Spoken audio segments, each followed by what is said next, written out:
იყო და არა იყო რა, ღვთის უკეთესი რა იქნებოდა. 900 იქით ცხოვრობდა 9 ძმა. ძმები ისეთი ღარიბები იყვნენ, რომ ხშირად ლუკმაპურიც კი ენატრებოდათ. ძალიან რომ გაუჭირდათ, უმცროსმა ძმამ, რომელსაც სიმარდისა და ეშმაკობის გამო 5 კუნჭულას ეძახდნენ, ძმებს ურჩია, წასულიყვნენ და ვინმესთან მოჯამაგირეთ დამდგარიყვნენ, რათა თავი როგორმე გადაერჩინათ. დაიჯერეს ძმებმა ეს რჩევა, ჩაალაგეს ხურჯინებში თავიანთი ძველმანები, გადაიკიდეს მხარზე და გაუდგნენ გზას. ბევრი იარეს თუ ცოტა, გადაიარეს მთები და ტყეები. მზეც ნელდელა მთებს ამოეფარა. უცებ მიწამ ზანზარი დაიწყო და მათ წინ უზარმაზარი დევი აღიმართა. შეშინებული ძმები ქვებს ამოეფარნენ. მხოლოდ 5 კუნჭულა იდგა მედგრად. დევმა იკითხა: რატომ აყრილ ხართ ასე დედაბუდიანად? ძმებმა აუხსნეს, რომ სამუშაოს ეძებდნენ თავის შესანახად. მაშინ დევმა შესთავაზა, მასთან დამდგარიყვნენ მსახურებად. ლოდ სამოფარებულ ძმებს შიშმა გადაუარა და ერთმანეთს სიხარულით გადახედეს. მათ ხომ სამუშაო იშოვეს და შიმშილს გადაორჩნენ. წაიყვანა დევმა ისინი თავის უზარმაზარ სასახლეში, სადაც აუარებელი საქონელი და 9 ულამაზესი ასული ჰყავდა. იმ ღამეს დევმა სტუმრებს გემრიელი ვახშამი გაუმართა. 5 კუნჭულამ სწრაფად ჭამა. სუფრიდან წამოდგა და სასახლის დათვალიერება დაიწყო. დაათვალიერა ყოველი კუთხე კუნჭული და ბოლოს დევის უმცროსი ქალის ოთახში შეიჭყიდა. გოგონას ადამიანის დანახვა გაუკვირდა და ჰკითხა: ვინ ხარ? რა სულიერი ხარ? 5 კუნჭულამ თავი წარუდგინა და უამბო, რომ ძმებთან ერთად მამამის მოჯამაგირეთ დაუდგა. კარგ მოჯამაგირეთ კი დაუყენები ხართ. ვითომ რატომ არა, გაუკვირდა 5 კუნჭულას. დევის ქალს ძალიან მოეწონა 5 კუნჭულა და უთხრა: თუ ცოლად მithხოვ გეტყვი. კითხով, შეჰპირდა 5 კუნჭულა. მაშიცოდე, მამა ჩემს თქვენ შესაჭმელად ყავხართ მოყვანილი. როცა დაგეძინებათ, 9-ს შეგჯამთ. მაგრამ თუ იფხიზლებ და არ დაიძინებ, თავსაც იხსნი და ძმებსაც. სიკვდილის მოლოდინში რა დამაძინებს, უთხრა 5 კუნჭულამ. ქალმა დაარიგა, როგორც უნდა მოქცეულიყო და გამოისტუმრა. ძმებმა ვახშმობის შემდეგ დარბაზში დაიძინეს. დევი კი დარბაზის კართან დაწვა. 5 კუნჭულას კი რა დააძინებდა, ფხიზლობდა და საბნიდან უთვალთვალებდა მას. ცოტა ხნის შემდეგ დევმა დაიძახა: ძმებო, გძინავთ თუ გვიძავთ?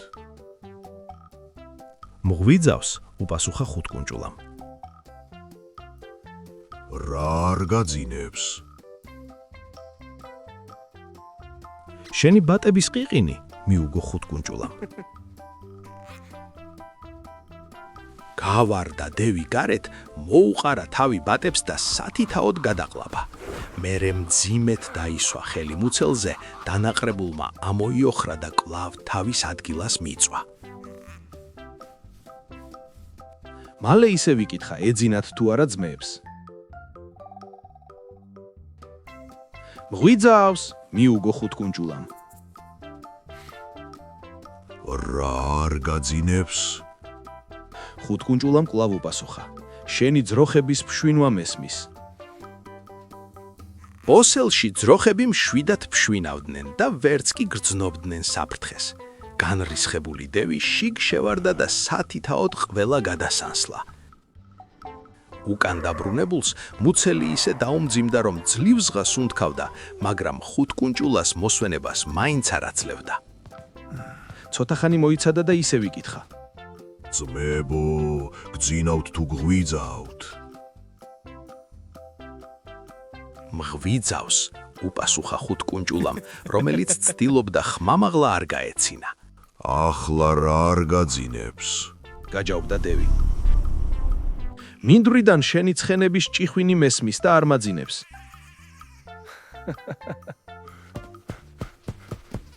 სანამ დევი მინდორში ცხენებს დასდევდა, ხუთკუნჭულამ დრო იხელთა. ძმები ფეხზე წამოყარა და უმცროსი ქალის ოთახში შევარდა. დევის ასულმა მათ სასწრაფოდ თავისი და დების კაბები გამოუტანა. ძმები გაოგნებულებით ცდილობდნენ ვიწრო ტანსაცმელში ჩატეულიყვნენ, რაც ძალიან სასაცილოდ და უცნაურად ჩანდა. ბოლოს კაბებაკეცილები ტყე-ტყე თავქუდმოგლეჯილები გაიქცნენ.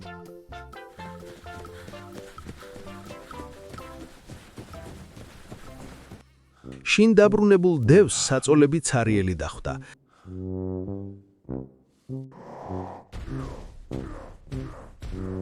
ამ დროს ძმები უკვე სამშვიდობოს ხიდზე გადადიოდნენ. დევი მაინც გამოეკიდა მათ, ხეებს ლეწავდა და მიწას აზანზარებდა. ირბინა და ხიდთან მისულმა დაუძახა ხუთკუნჭულას. ხუთკუნჭულავ, გამასწარა რა?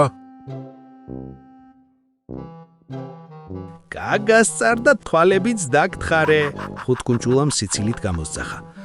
რაღაც იძამდა, იმედგაცრუებული და გაწბილებული დევი თავჩაქინდრული და მნელი ნაბიჯით დაბრუნდა თავის სასახლეში. მალე ძმებმა მეზობელ სამეფოს მიაშურეს. იქ ყველა ბედნიერად შრომობდა.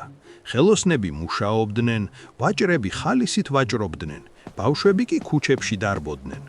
დუქნებში მუდამ ხმაურიანი ქეიფი გამართულიყო. აჰა, ბაბუ, კარგი ყველია, დამიჯერე.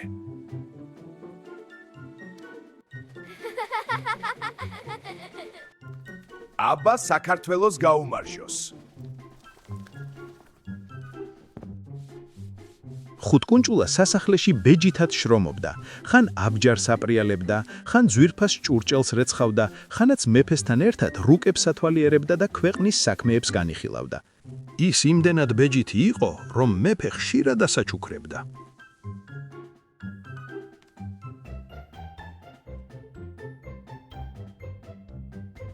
დრო გადიოდა.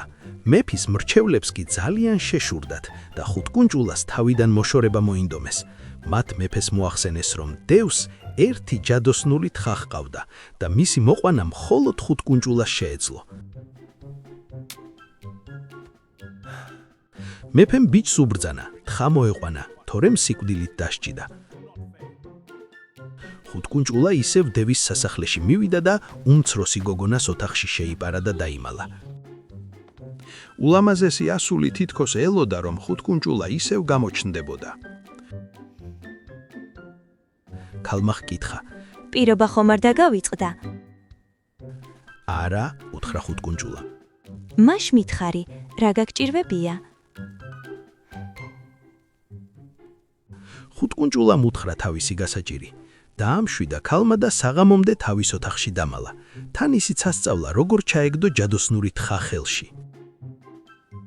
საღამოს გოგონას რჩევით ხუთკუნჭულა თხას დაენახვა. თხამ კიკინი ატეხა.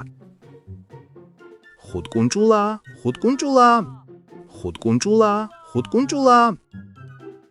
წამოვარდა დევი და მთელი სასახლე გადაჩხრიკა, მაგრამ ვერ სადიპოვა. აბა რას იფიქრებდა, თუ მისივე ქალიშვილის ოთახში იმალებოდა. გაბრაზდა დევი. მე შენ გიჩვენებ ხუთკუნჭულას. თხას ტყვილისთვის კარში მიაყოლა ფეხი და გარეთ გამოაგდო. ხუთკუნჭულასაც ეს უნდოდა, ჩუმად გამოიპარა სასახლიდან, სტაცა თხას ხელი და მეფეს მიჰგვარა.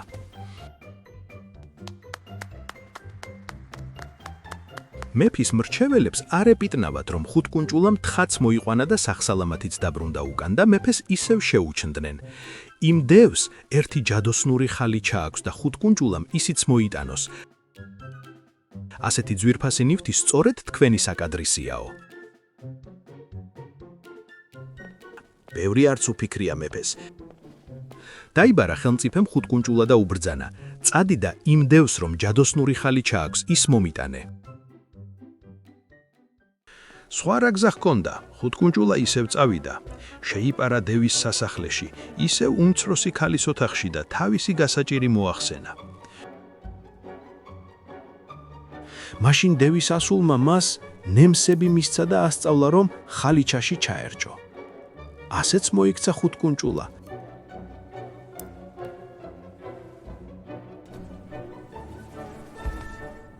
როცა დევი ხალიჩაზე დაჯდა და ნემსები შეერჭო, ხან იქით გაიწია, ხან აქით და კიდევ უარესი დაემართა. გაბრაზებულმა დაავლო ხელი ხალიჩას და ფანჯრიდან გადააგდო. გამოვიდა ისევ ჩუმად ხუთკუნჭულა, დასტაცა ხელი ხალიჩას და დილისთვის ხელმწიფეს მიურბენინა. მეფის მრჩევლების შურით თლად გულზე დასკნენ. თქვენს თუ რაღაც ხერხი არ ვიხმარეთ, ამას თავიდან ვერ მოვიშორებთო და ხელმწიფეს ურჩიეს. ამ თხისა და ხალიჩის პატრონი მსახურად რომ დაგეყენებინათ, ყველაფერს ისაჯობებდა.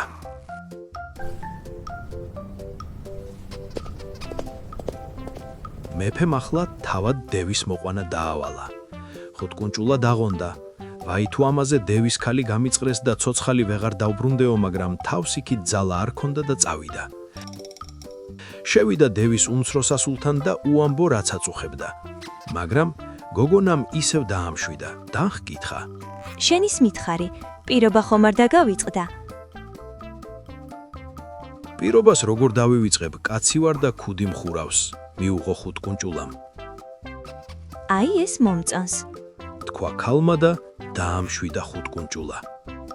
დურგლის ტანსაცმელი და იარაღები მისცა. თან დაარიგა როგორ უნდა მოქცეულიყო და გამოისტუმრა. ხუთკუნჭულა დევს ტყეში დაუხვდა. ვინა ხარ და ამ ჩემს ტყეში რას აკეთებ? იმერელი დურგალი ვარ და ტყეს ვათვალიერებ, მიუგო ხუთკუნჭულამ. თუ მართლა იმერელი ხარ, კარგი ხელობა გეცოდინება. რას გააკეთებ საკვირველს? ისეთ კიდობანს გავაკეთებ, რომ შიგ ჩაჯდე და ფიცარიც ვერ გააგდებინო, უთხრა ხუთკუნჭულამ. აბა გააკეთე. უბრძანა დევმა. ხუთკუნჭულამ სასწრაფოდ გააკეთა კიდობანი და დევს უთხრა. აბა ჩაჯეკი და სცადე ფიცარს თუ გააგდებინებ. დევი ჩახტა კიდობანში და ხან ერთ ფიცარს მიაჭირა ფეხი, ხან მეორეს, მაგრამ ძვრაც ვერ უყო. ამასობაში ხუთკუნჭულამ კიდობანს თავი დაახურა და დალურსმნა. რას საშურები? ბარემ ზურგზე აგიკიდებთ და შინამდე მიგიყვან, უთხრა ხუთკუნჭულამ. თავით სწორედ იმიტომ დავლურსმნე, რომ გზაზე არ გადმოვარდე. დევს გაუხარდა, რომ შინამდე ფეხით აღარ მოუწევდა სიარული და აღარაფერი თქვა. ხუთკუნჭულამ კი წამოიკიდა კიდობანი და პირდაპირ ხელმწიფის ეზოში შეიტანა. სანამ კიდობანს გახსნიდნენ, ხუთკუნჭულა ჩუმად გაიპარა, აიღო ერთი დიდი მარილის ქვა და მაღალ ხეზე აწორა. ამასობაში ახადეს თავი კიდობანს, კიდობნიდან ამოვარდნილმა განრისხებულმა დევმა, მეფეცა და მრჩევლებიც ერთიანად გადასანსლა. განრისხებულმა მერე ხუთკუნჭულას დაუწყო ძებნა. მიხვდა, რომ ეს მისი ოინი იყო და პირიდან სულ ცეცხლებს ყრიდა. შემდეგ ხის კენწეროზე დაინახა და ჰკითხა. ხუთკუნჭულაო, მასწავლე, მანდ როგორ ახვედი? აი ეს მარილის ლოდი დავიდე გულზე და ამოუფრინდი, ჩამოსძახა ხუთკუნჭულამ. მე სად ვიშოვო მაგის თანაქვა? რა შოვნა გინდა? შენ გულაღმა დაწექი, მე ჩამოვუშვებ, დაგეცემა გულზე და ამოხტები, ჩამოსძახა ხუთკუნჭულამ. დააწმა დევი გულაღმა, ჩამოაგდო ხუთკუნჭულამ მარილის ქვა, დევს დაეცა გულზე და სულიც გააფრთხობინა. ჩამოვიდა ხუთკუნჭულა ხიდან და დაეპატრონა მეფის სასახლეს. დედოფლად დევის უმცროსი ასული მოიყვანა. სხვა ქალები თავის ძმებს შერთო და ნაზირ ვეზირებად დააყენა. დევის მთელი სიმდიდრეც ძმებს გაუნაწილა და დაიწყეს ბედნიერი ცხოვრება. ჭირი იქა, ლხინი აქა, ქატო იქა, ფქვილი აქა. გამოიწერეთ არხის ზღაპრების სამყარო და მოიწონეთ ვიდეო, რათა ახალი ზღაპრები არ გამოტოვოთ.